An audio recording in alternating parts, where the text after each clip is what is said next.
Hello guys, welcome back to prime cam. कैसे हो आप सभी? आई होप आप सभी बहुत अच्छे होंगे। इस वीडियो के अंदर कंटिन्यू करते हैं हम पॉलीमर्स चैप्टर को। जो पिछली वीडियो थी उसमें मैंने जस्ट आपको पॉलीमर्स का इंट्रोडक्शन पार्ट जो है वो करवाया था। इस वीडियो के अंदर मैं आपको बताऊंगी किस तरीके से पॉलीमर्स को क्लासिफाई कर सकते हैं, कौन कौन से बेसिस हैं जिससे कि पॉलीमर्स को क्लासिफाई किया जा सकता है।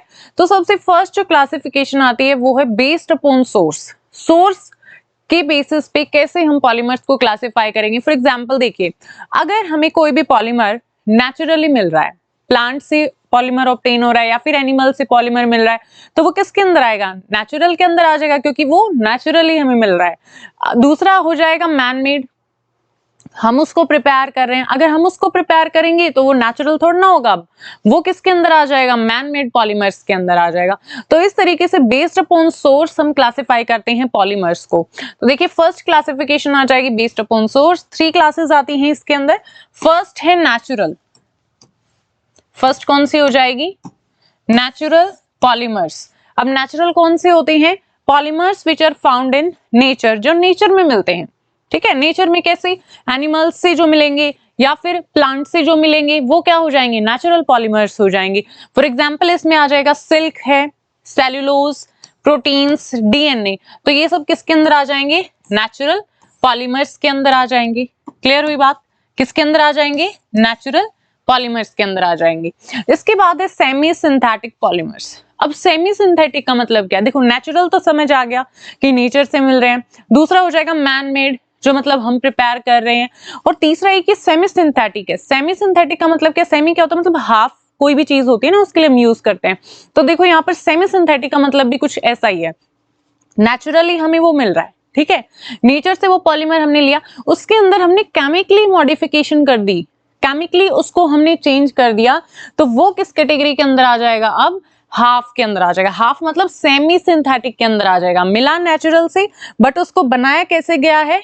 नेचुरल से हमें मिल रहा है, केमिकल मॉडिफिकेशन की जा रही है जब वो पॉलीमर फॉर्म हो रहा है, तो इसीलिए हम क्या बोल रहे हैं? सेमी सिंथेटिक पॉलीमर हम उसे बोलेंगे। तो सेमी सिंथेटिक क्या हो जाएगा? Derived from naturally occurring polymers. ठीक है, नेचुरली जो अकर कर रहे हैं उनसे किस तरीके से? केमिकली मॉडिफिकेशन करके, उसके अंदर केमिकली हम वहां पर केमिकल्स का यूज करेंगे, मॉडिफाई करेंगे उसको, तो वो क्या हो जाएगा? सेमी सिंथेटिक पॉलीमर्स हो जाएंगे। एग्जांपल में आ जाएगा लाइक वल्कनाइज्ड रबर, ये क्या होती है? सेमी सिंथेटिक पॉलीमर है। तो इसके एग्जांपल्स भी आपको याद कर लेने हैं। सेमी सिंथेटिक एग्जांपल, नेचुरल का एग्जांपल, मैन मेड पॉलीमर्स कौन से होते हैं? तो देखो, मैन मेड में फिर कौन से आ जाएंगे? मतलब सिंथेटिक पॉलीमर्स। नेक्स्ट क्लासिफिकेशन है सिंथेटिक, मतलब मैन मेड, जो हमारे द्वारा बनाए जाते हैं पॉलीमर्स कंप्लीटली। तो इसके अंदर आ जाएंगे फाइबर्स। फाइबर्स में लाइक नायलॉन है या फिर प्लास्टिक्स, इसमें आ जाएगा लाइक पॉलीथीन है। ये क्या है? मैन मेड पॉलीमर है। तो किसके अंदर आएगा? Synthetic polymers. तो ये है, हो गई हमारी क्लासिफिकेशन बेस्ड अपॉन सोर्स, जहां से हमें पॉलीमर ऑब्टेन हो रहा है।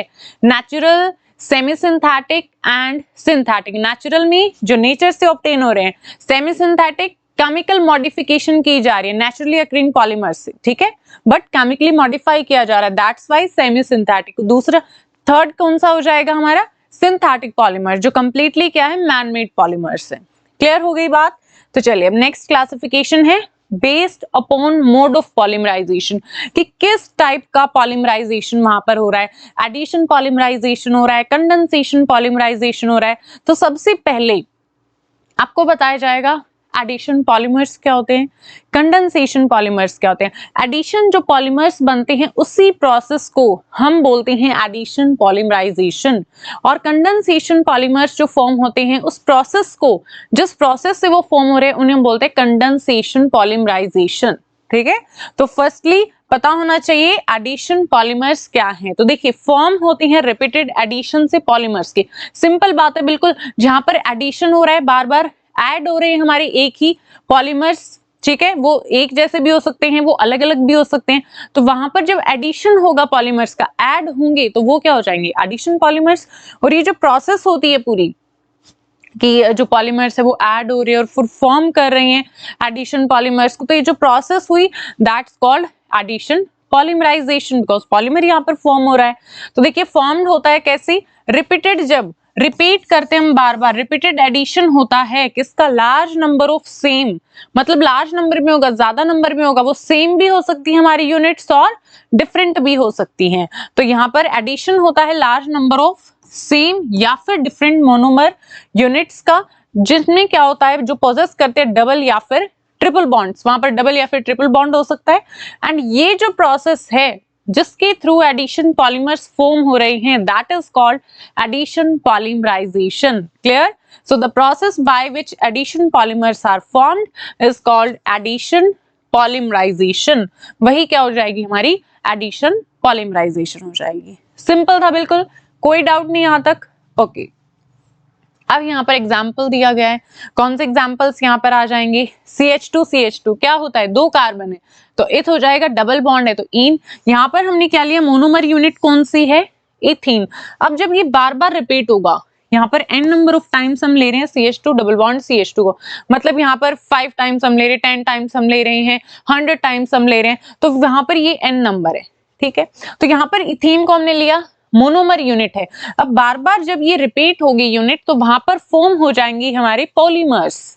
ठीक है, तो यहाँ पर क्या फॉर्म हो जाएगा, पॉलीथीन। यहाँ पर हम यूज करेंगे पॉली का, क्योंकि बार बार यही जो यूनिट है वो रिपीट होगी। तो मोनोमर यूनिट है इथीन और जो इसकी पॉलीमर है वो क्या फॉर्म होगा, पॉलीथीन। क्लियर होगी बात? यहाँ पर एडिशन हो रहा है ना, ऐड होंगे बार बार जो हमारी मोनोमर यूनिट है इथीन, तो इसलिए ये क्या है, एडिशन पॉलीमर्स है। और जो प्रोसेस है दैट इज एडिशन पॉलीमराइजेशन। इसके बाद फर्दर एक और एग्जांपल यहाँ पर गिवन है, प्रोपीन। ठीक है, propene 1 carbon 2 carbon 3 carbon, 3 carbon है तो 1 कार्बन के लिए मिथ होता है, 2 कार्बन के लिए इथ होता है, 3 कार्बन के लिए प्रॉप होता है, और यहाँ पर डबल बॉन्ड है तो क्या हो जाएगा, प्रॉप इन। और ये क्या है, मोनोमर यूनिट है। अब मोनोमर यूनिट, यही यूनिट बार बार क्या होगी, रिपीट होगी, तो क्या फॉर्म कर लेगी, एडिशन पॉलीमर यहाँ पर फॉर्म हो जाएगा। अब ये प्रोपीन है तो आगे नाम के क्या लग जाएगा, पोली लग जाएगा, सिंपल है, तो पोली प्रोपीन हो जाएगी। तो देखिए यहाँ पर जो इसकी पॉलीमर है वो क्या बनेगा, पोली प्रोपीन, CH3 CH2, यहाँ पर क्या होंगी, यही जो यूनिट है बार बार ज्वाइन होगी, सेम यूनिट्स बार बार रिपीट होंगी, तो फॉर्म हो जाएगा पोली प्रोपीन। तो ये पॉलीमर हो गया। अब यहाँ पर कुछ आपको एग्जांपल्स दिए गए हैं, मोनोमर यूनिट है ये इनके और ये पॉलीमर है, पूछ लिया जाता है, 1 मार्क्स MCQ में आ जाता है। तो देखो ब्यूटाडाइइन, ये क्या है, पॉलीमर है, ये क्या मोनोमर यूनिट है। ठीक है, मोनोमर यूनिट है हमारी ब्यूटाडाइइन। जब ये रिपीट होगा तो फॉर्म क्या होगा यहाँ पर, पोली ब्यूटाडाइइन। तो सिंपल, ठीक है, आगे बस क्या लगा है, पोली लगा दिया है, तो वो क्या हो गया, पॉलीमर हो जाएगा, पोलीब्यूटाडाइइन। इसके बाद है टेट्राफ्लोरोइथाइलिन। क्या है, टेट्राफ्लोरोइथाइलिन, ये है मोनोमर यूनिट। अब इसी का पॉलीमर क्या फॉर्म होगा, PTFE, जस्ट पॉली लगा देना, और इसका एक स्पेशल मतलब नाम है टैफ्लॉन। ठीक है, इस नाम से भी आप इसको याद रखेंगे, टैफ्लॉन भी इसका नाम है, टैफ्लॉन या फिर PTFE। PTFE का मतलब क्या है यहाँ पर, पोली, वही सेम ये टेट्राफ्लोरोइथाइलिन। ओके, इसके बाद है विनाइल क्लोराइड, ये फिर वही मोनोमर यूनिट है, पोली लगा दो इसके आगे तो हो जाएगी इसकी पॉलीमर, पोली विनाइल क्लोराइड, PVC हम जिसे बोलते हैं। ठीक है, फैमिलियर हो इस वर्ड के साथ तो आप। इसके बाद है आइसोप्रीन, मोनोमर यूनिट है, इसी का पॉलीमर क्या हो जाएगा, सिस पोली आइसोप्रीन, और ये नेचुरल रबड़ होती है। ठीक है, तो नेचुरल रबड़ आपसे पूछा जाए तो क्या है, सिस पोली आइसोप्रीन। इसके बाद यहाँ पर जब हमारे पास अलग अलग मोनोमर यूनिट होती है, ये तो हमने बात की कहां पर, जहां पर सिमिलर मोनोमर यूनिट है, एक ही हमारी मोनोमर यूनिट है, वही बार बार रिपीट होगी तो फॉर्म हो जाएगा एडिशन पॉलीमर। अब हमने बात की थी डेफिनेशन के टाइम पे कि सेम भी हो सकते हैं और डिफरेंट भी हो सकते हैं, मतलब अलग भी हो सकते हैं। तो यहाँ पर केस है अब अलग का, अगर हमारे पास मोनोमर यूनिट अलग अलग है, उनके एडिशन से जब फॉर्म होंगे पॉलीमर्स तो वो क्या हो जाएंगे, हमारे एडिशन पॉलीमर्स ही हो जाएंगे। तो यहाँ पर ब्यूना N है और ब्यूना S है। अब ब्यूना N में मोनोमर यूनिट कौन सी होती है, 1,3-ब्यूटाडाइइन एंड एक्राइलोनाइट्राइल। इसी तरीके से ब्यूना S के अंदर सेम है, 1,3-ब्यूटाडाइन तो सेम है, बस एक यहाँ पर डिफरेंस है, स्टाइरीन यहाँ पर आ जाता है। ठीक है, यहाँ पर क्या आ जाता है, 1,3-ब्यूटाडाइन और स्टाइरीन ब्यूना S के केस में। अब इसको आप सिंपल याद रख सकते हो, ब्यूना S है तो S से styrene, Buena N Buena S दोनों के केस में सेम क्या है, 1,3-ब्यूटाडाइइन। ठीक है, ये तो क्लियर हो गया। 1,3 ब्यूटाडाइन तो दोनों में आएगा। अब जो ब्यूना एस है उसमें स्टाइरिन आ जाएगा, एस से ना, एस से ही स्टाइरिन स्टार्ट हो रहा है, तो एस मतलब स्टाइरिन, ठीक, और ब्यूना एन में एक्राइलोनाइट्राइल, तो ये हो जाएंगे इनकी मोनोमर यूनिट्स। इसके बाद है condensation polymers and condensation polymerisation. इस बेसिस पे हम पॉलीमर्स को क्या कर सकते हैं, क्लासिफाई कर सकते हैं। तो कंडेंसेशन पॉलीमर्स क्या होते हैं, यहाँ पर स्मॉल जो हमारे मॉलिक्यूल्स होते हैं ना वो रिलीज होते हैं, लाइक वाटर हो गया, अमोनिया मॉलिक्यूल हो गया, एल्कोहल हो गया, तो ये हमें ऑब्टेन होते हैं। यहाँ पर क्या होता है, फॉर्म कैसे होते हैं, एडिशन जो कंडेंसेशन पॉलीमर से फॉर्म होते हैं रिपीटेड कंडेंसेशन रिएक्शन से, मतलब यहाँ पर बार बार क्या होगी, कंडेंसेशन रिएक्शन होगी। किसके बीच में, दो बाई फंक्शनल, मतलब उनके पास या तो दो फंक्शनल ग्रुप होंगे या फिर ट्राई फंक्शनल मोनोमर यूनिट्स होंगी यहाँ पर हमारे पास, usually with the elimination of small molecules. जो छोटे छोटे मॉलिक्यूल्स होंगे उनका एलिमिनेशन होगा, वो यहाँ पर फॉर्म होते हैं, लाइक वाटर हो गया, ठीक, और एल्कोहल है, अमोनिया है, कार्बन डाइऑक्साइड, हाइड्रोजन क्लोराइड, तो ये जो स्मॉल मॉलिक्यूल्स हैं इनका भी एलिमिनेशन होता है, तो वो क्या हो जाएंगे, कंडेंसेशन पॉलीमर्स हो जाएंगे। क्लियर। इसके बाद है जो प्रोसेस है हमारी जिससे कंडेंसेशन पॉलीमर्स बन रहे हैं वही क्या हो जाएगी, कंडेंसेशन पॉलीमराइजेशन। ठीक है, सिंपल है बिल्कुल। So the process by which condensation polymers are formed is called condensation polymerization. So हो गया क्लियर। एडिशन पॉलीमर्स क्या होते हैं, एडिशन पॉलीमराइजेशन क्या होती है, कंडेंसेशन पॉलीमर्स क्या होते हैं एंड कंडेंसेशन पॉलीमराइजेशन क्या होती है। इसके बाद एग्जांपल्स यहाँ पर गिवन है कंडेंसेशन पॉलीमर्स की।